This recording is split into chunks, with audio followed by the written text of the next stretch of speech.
M0FXB, welcome to my channel. Yeah, just a quick chat. Thought I'd talk about DMR, D-Star and Fusion radio systems. So let's do one at a time. So here we are on D-Star. So D-Star stands for Digital Smart Technology for amateur radio and is an open digital amateur radio standard that offers users a number of ways to connect with other users globally via a worldwide digital amateur radio repeaters. Right, that's just one part. So basically, it's a digital form of communication. ICOM, I presume, are the inventors, although I know that Kenwood have got the Kenwood D74, which is D-Star. So loads of radios out there, and they use the DR system as a, which, if you've ever used like one of these radios here, the ICOM 51, the 7100 or the 5100, and this is DR mode here. And at the top, you'll have something like CQ, CQ, and at the bottom, you'll have a repeater.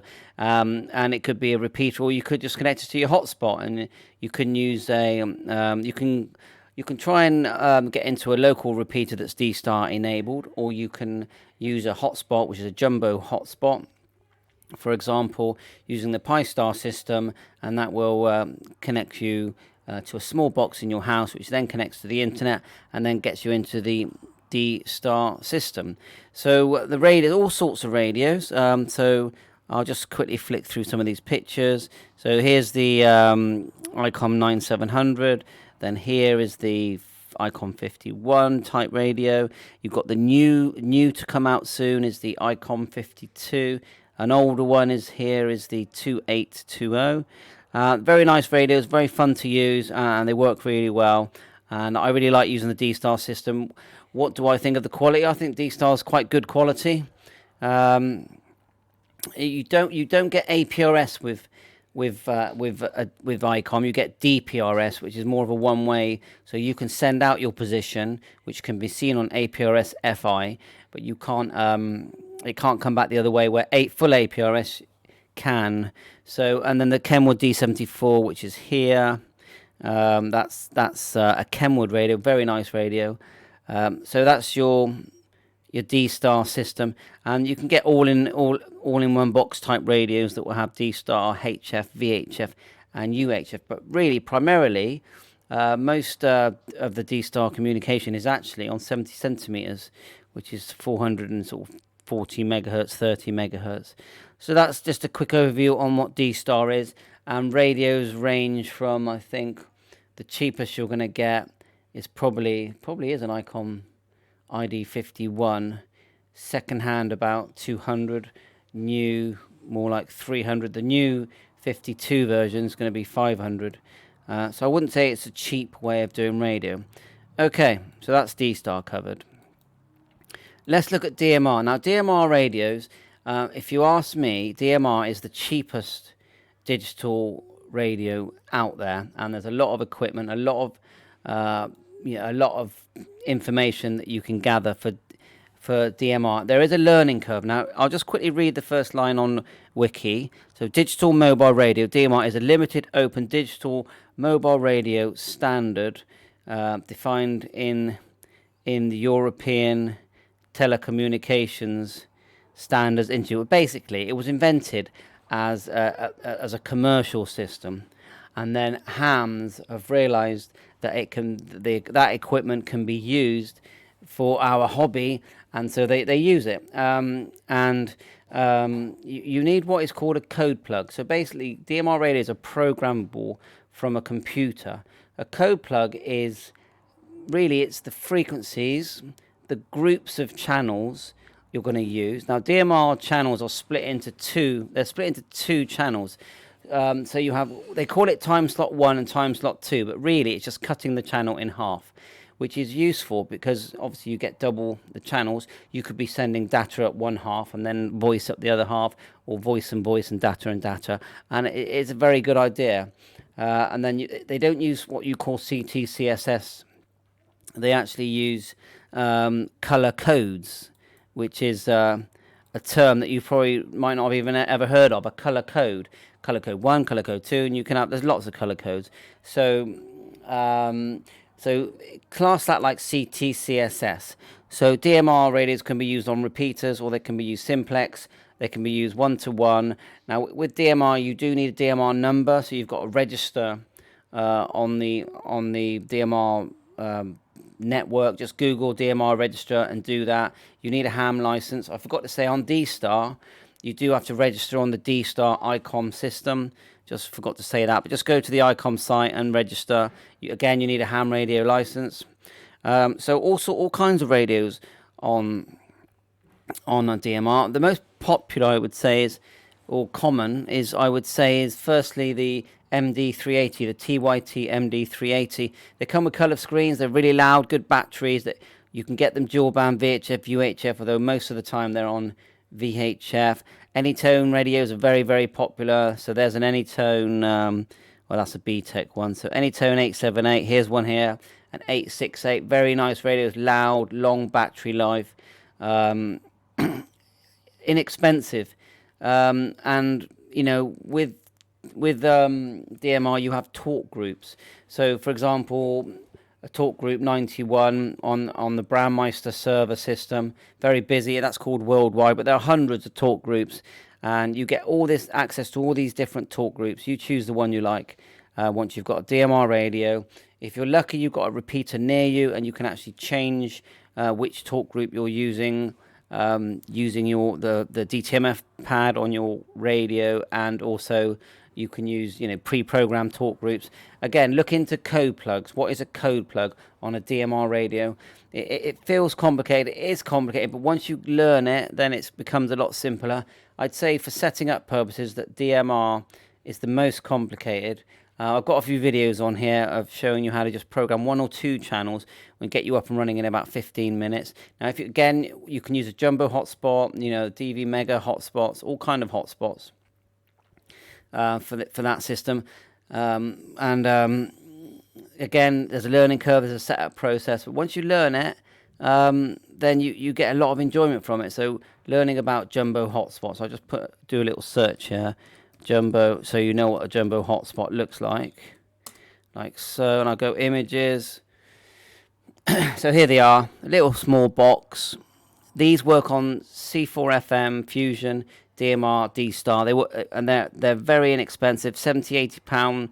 The setup process, you know, which is basically Pi-Star. I'll just show you what Pi-Star looks like as well. Just get you some images of it. Pi-Star works off your browser, so that's what it looks like. Again, message me. I'll definitely very happy to help you set this up. So this will work on all 3 modes. So just a brief overview there on the DMR system. DMR radios, you can get mobile radios, base radios, the Anytone 578, very nice radio. There's loads of Motorola stuff.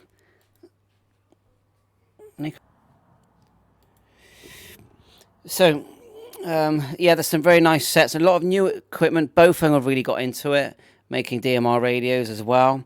Very inexpensive. I think it's the 1701, 1702. You have TYT Tools, which goes on to the MD380. The Alinco radio here, that's a nice radio. Motorola are obviously big on DMR. Once you've learned the DMR system, you will like it. It's fun. And programming a radio, and then you know, with the code plug. I'll show you what a code plug looks like. I'll just do this. This is my Anytone 878 code plug. We'll just let it boot up, hopefully in a second. So this is what a code plug looks like. It looks complicated. It's got all the channels here. You've got channels. Now you've got zones. Zones are groups of channels. So it makes it easier to find those channels. And then, you know, all sorts of stuff here. And APRS with DMR, full APRS, which, I mean, some of the hotspots have APRS built in. So basically, this is what a code plug looks like. Nearly all of this software is free software. So hopefully that covers DMR, you know, good audio on DMR, I think, myself. Yeah, it can be a bit tinny, depending on the stations coming in. So anyway, so last of all, we'll just quickly look at Fusion radios. So what is Fusion? So first line here, System Fusion is a Yaesu implementation of digital amateur radio with C4FM. So quite simple with, I would say, is the Fusion system, because you literally just turn it on, put in your C4FX, put in your call sign in the radio, and you've got the FTM 400 here, FT70 here. Just looking at the ones that I recognize, FT100. You've got things like the Yaesu FT991, which is a base station. That one there is the FT3, very nice radio. Here's the 991 here, all mode radio, but with Fusion.